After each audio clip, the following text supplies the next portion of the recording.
Ensimmäisestä iltasadusta lähtien lapset kaikkialla maailmassa ovat tienneet, että kun äiti ja isä ovat peitelleet heidät ja sammuttaneet valot, piileskelee lastenhuoneen kaapeissa hirviöitä valmiina tulemaan esiin.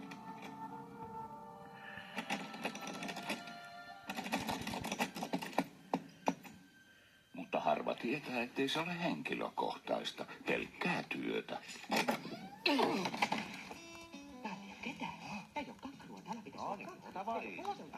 Panikoitu täällä ei oo kakku! Tsekataan vaan aikataulusta. Ansko mä katon? 9. Pojan makuuhuone. Ulko Magnolia?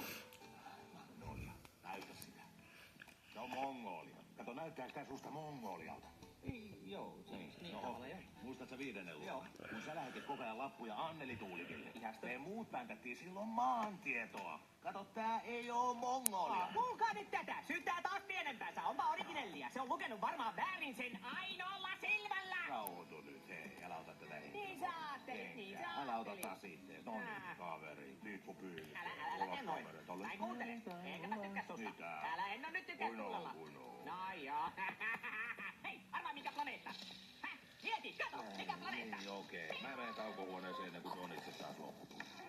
Hei, sä ees arvaa. Sekin karvamatto. Hittikoira. Iso hittikoira. Avaa